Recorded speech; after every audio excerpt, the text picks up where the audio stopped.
The Swiss Guard, killed by the automats that replaced them.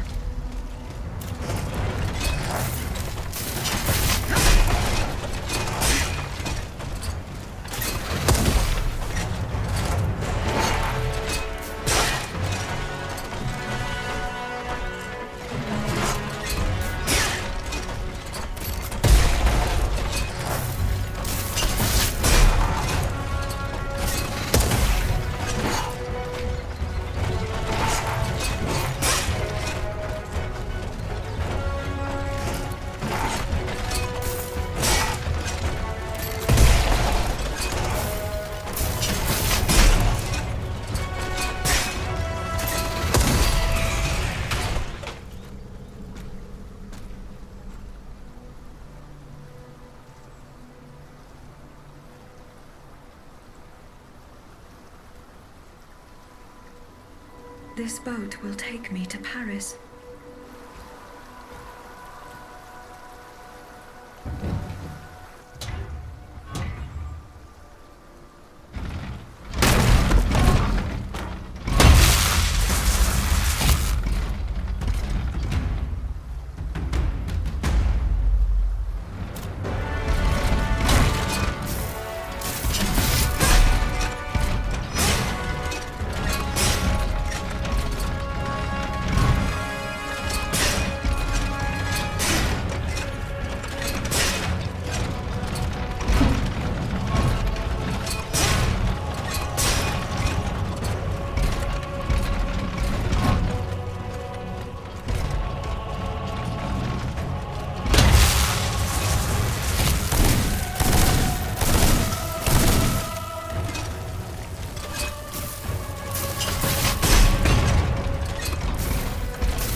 Calais is gone.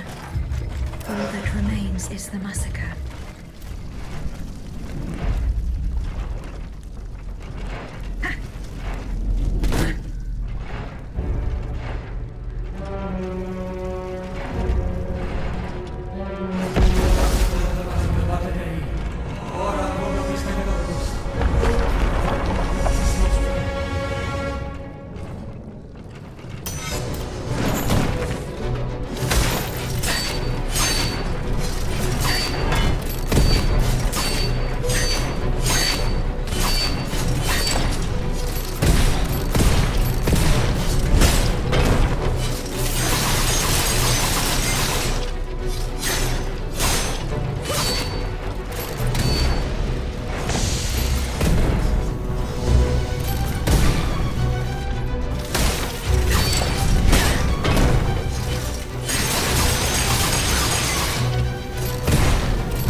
Ora pro nobis peccatoribus nunc et in hora mortis nostrae.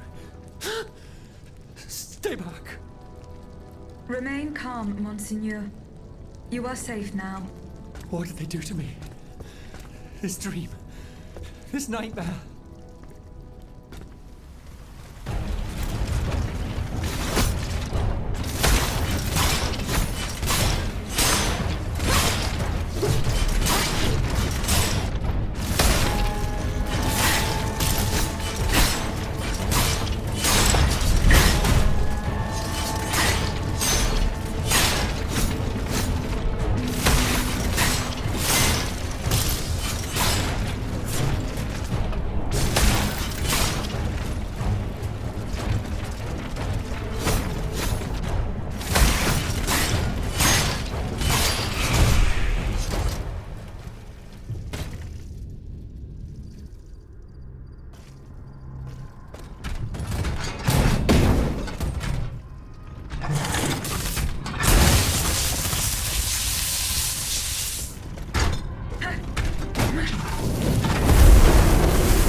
How could I have been so naive? Cagliostro, that miscreant. He's got me. He's got us all. There. You are free. Senor. Vocations dancer.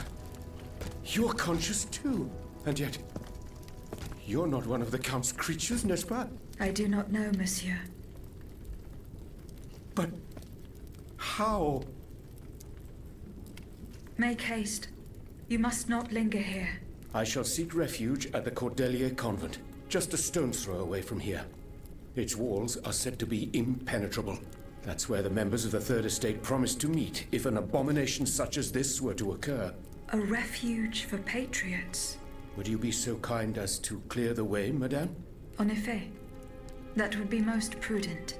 Ah, you are a blessing. The convent is over there, up on the hill. I shall meet you there once the danger has passed.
My dear Suzanne, take my hand, please. Don't let them take me away. No. Oh, no, this has to stop. I don't want to be tormented anymore. That is not my intention. I have come to rescue you. Rescue me? But what on earth are you? It is of no importance.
weapons against its master.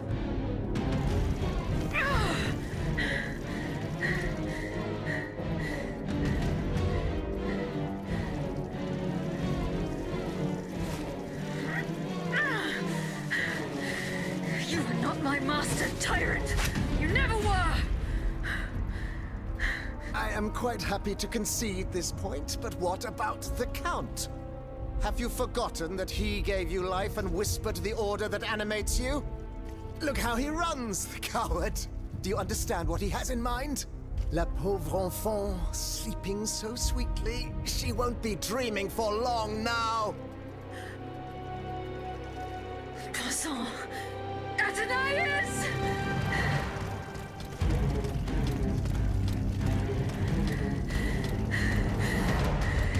Don't move!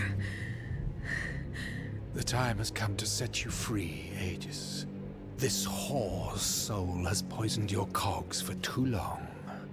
Adieu, sad puppet. No! Bonté divine, I don't want to die.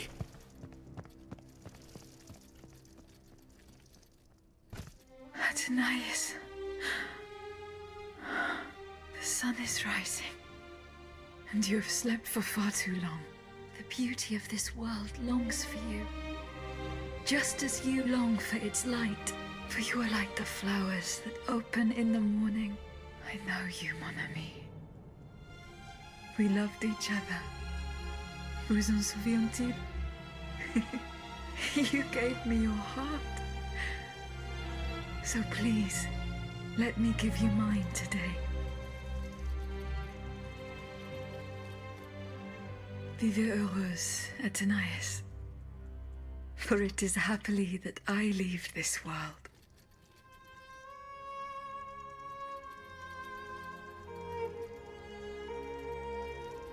This way, monsieur.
Monsieur, we have the king.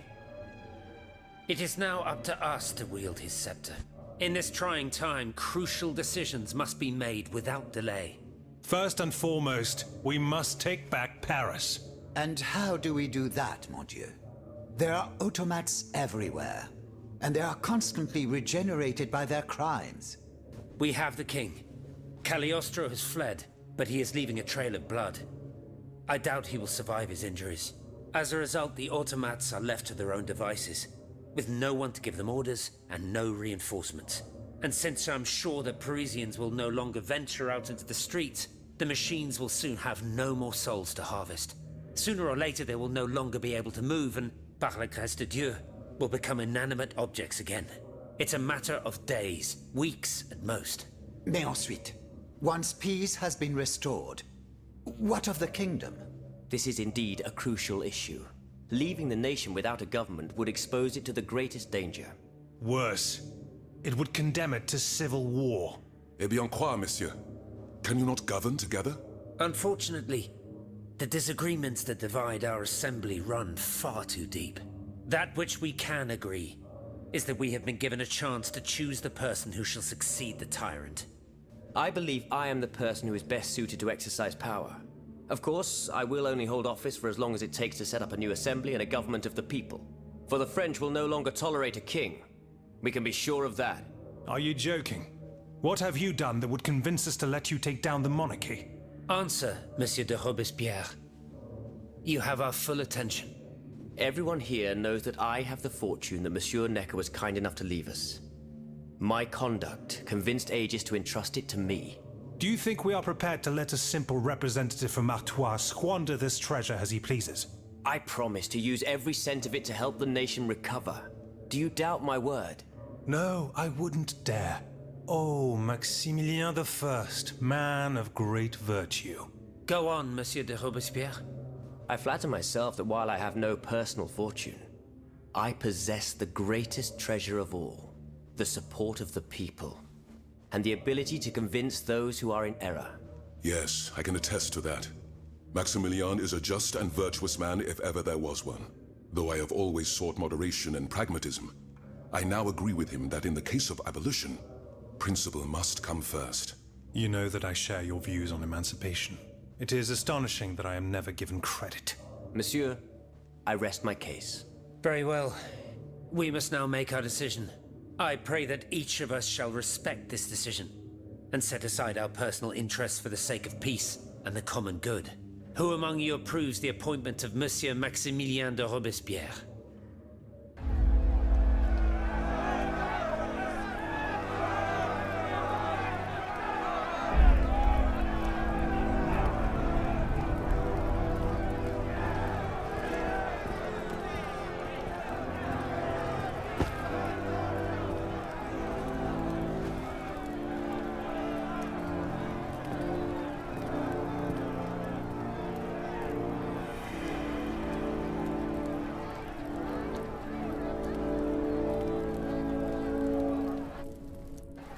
The National Convention welcomes Citoyen Robespierre, Consul of the Republic. Citoyen Louis de Bourbon, former King of France, in the name of the French people, in light of the innumerable crimes of which you have been found guilty, the members of the National Convention, meeting as an extraordinary court, have voted to sentence you to death. The sentence will be carried out on the hour. Now that justice has been done, the nation is ready to hear your last words.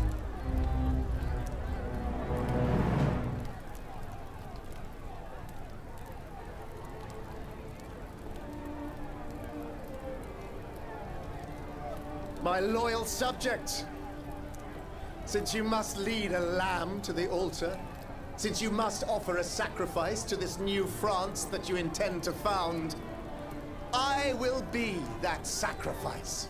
How dreadful this world is, where beauty is doomed to fade and flesh decays. I found no consolation in this world. I vainly thought I was giving our souls the gift of immortality beyond our mortal bodies. The Grim Reaper was my sworn enemy. Influenced by the most awful of men, I believed that the genius of machinery could overcome death itself. Alas, I have lost this fight, and am branded with the mark of murderer. Life, even more than the crown, was heavy for me to bear. I have suffered too long under the thumb of nature, which I despised. As a child, I saw my older brother die. I lost my father in the prime of his life, and then my mother, who was even younger. My beloved daughter did not live a year. As for my son, the first of my heirs, I unknowingly gave him to drink from a poisoned cup. I mourn the death of these poor souls daily. My death will not unite us, of this I am certain. For I, in my misery, have lost the support of my faith. So, Executioner, lay me down on this board, Vertu. I will sleep now. Sleep at last, and not to dream.